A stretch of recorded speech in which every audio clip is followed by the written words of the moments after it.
तो अभी की घटना है, कुछ वर्ष पहले की। ठाकुर जी के भोग में एक नियम होता है कि मिष्ठान ठाकुर जी के सामने रखो। अगर आप थाली में भोग लगाते हो तो जो मीठी वस्तु है ना, वो ठाकुर जी की तरफ आगे होनी चाहिए। अब हम लोग तो थाली में भोग लगाते हैं, पर प्रणाली ऐसी है कि थाली में भोग नहीं, संपूर्ण सामग्री ठाकुर जी के आगे रखनी चाहिए। कड़ी बनी है, चावल बनी है, रोटी बनी है, साग बना है, सब भर भर के पात्र लेके जाओ और ठाकुर जी के सामने सब कुछ पधरा दो। मंदिरों में ऐसे ही भोग लगता है, सारी सामग्री ठाकुर जी के आगे धरते हैं, ठाकुर जी को जितना रुचि लगे उतना पावे।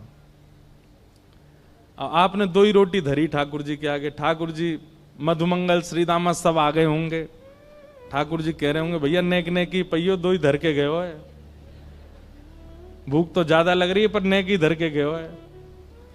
तब आप जब थाली में 2 ही रोटी धरते हैं तो फिर मधुमंगल श्रीदामा तनसुका मनसुका ये सबरे सखा आते हैं ठाकुर जी के संग पानी, अकेले ठाकुर जी पाते नहीं, कभी नहीं पाते। या तो किशोरी जी और अष्ट सखियां आएंगी या फिर ठाकुर जी अपने सखान को बुलाएंगे, ठाकुर जी अकेले प्रसाद नहीं पाते। और आप धर के क्या गए हो, 2 ही रोटी, नेक्स्ट सी सब्जी।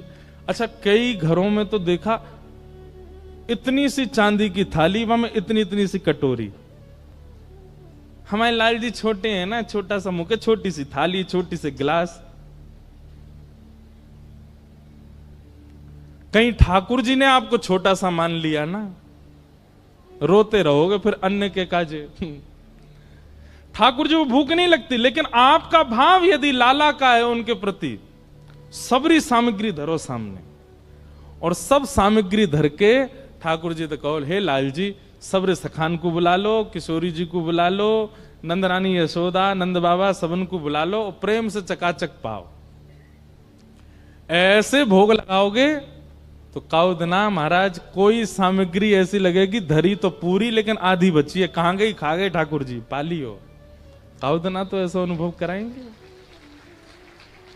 तो ठाकुर जी के सन्मुख, जहां ठाकुर जी विराजने उनके सन्मुख मिष्ठान, मिष्ठान के बाद नमकीन, नमकीन के बाद साग, दाल, कढ़ी, चावल, रोटी, ऐसे भोग पधराना चाहिए ठाकुर जी के सन्मुख।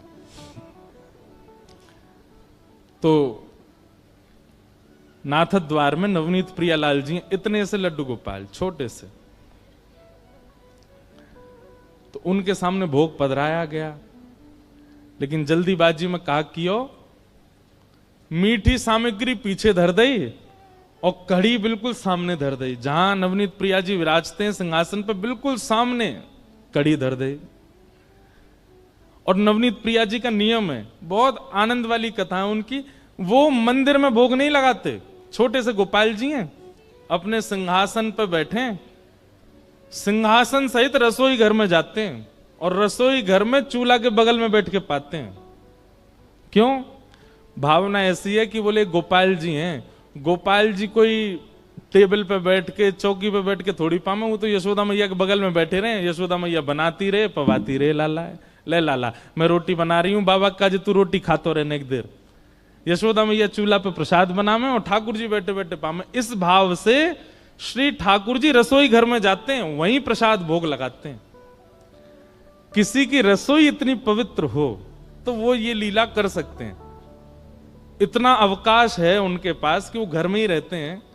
तो ऐसी एक योजना बनाओ, ठाकुर जी को श्रृंगार मंदिर में, ठाकुर जी का बाल भोग मंदिर में, लेकिन राजभोग दोपहर का जो भोग होता है उसमें ऐसी सुंदर पूरे मार्ग पर गोबर को चौका लगाओ, ठाकुर जी को सिंहासन धीरे से उठाओ और रसोई घर में बढ़िया सुंदर गोबर के चौका लगा के वहीं विराजमान करो और वहीं ठाकुर जी के सामने प्रसादी बना करके फिर ठाकुर जी को पधराओ।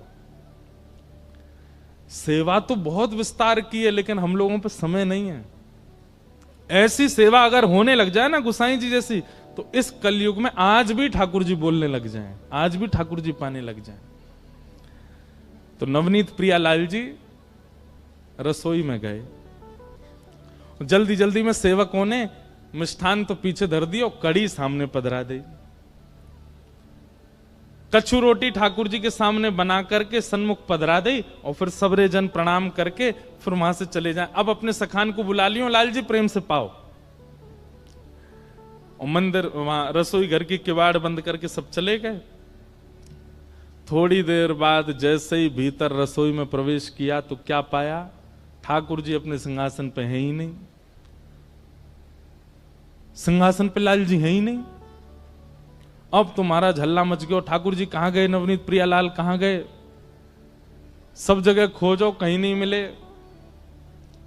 तब कोई वैष्णव ने आके कही, बोले भैया इस साग सब्जी में तो ना गिर गए कहीं, छोटे से लाला हैं।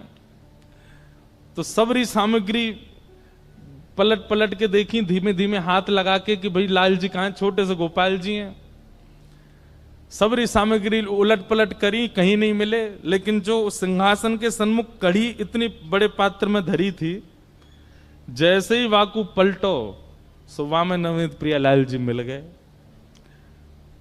तो जितने वहां पर रसोईया थे और आचार्य जन थे, उनको लगी ओहो लाल जी को कढ़ी इतनी भाई खाई नहीं भाई मैं कूद गए। बताओ कढ़ी इतनी बढ़िया लगी कि वहां में नहा रहे हैं।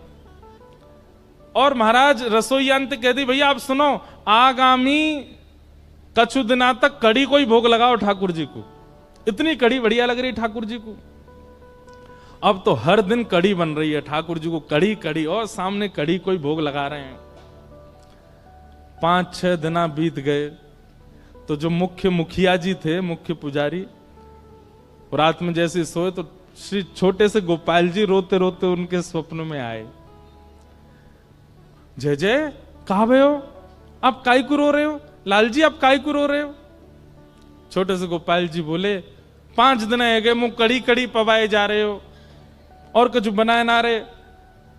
तो गुसाई जी बोले, मुखिया जी बोले, जय जय वादना आप कूद गए कड़ी में, तो हमें लगी कड़ी बहुत बढ़िया लगे या हमारे कड़ी को भोग लगा रहे।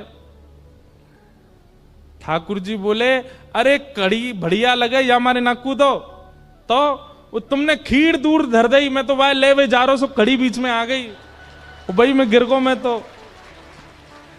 तो खीर पावे जा रहा हूं, कहा करूं इतनी बड़ी कुआ जैसी कड़ी बा में गिर गो मैं तो। मुखिया जी के नेत्र सजल हो गए, रात्रि में ही ठाकुर जी को प्रणाम किया, जय जय क्षमा कर दो।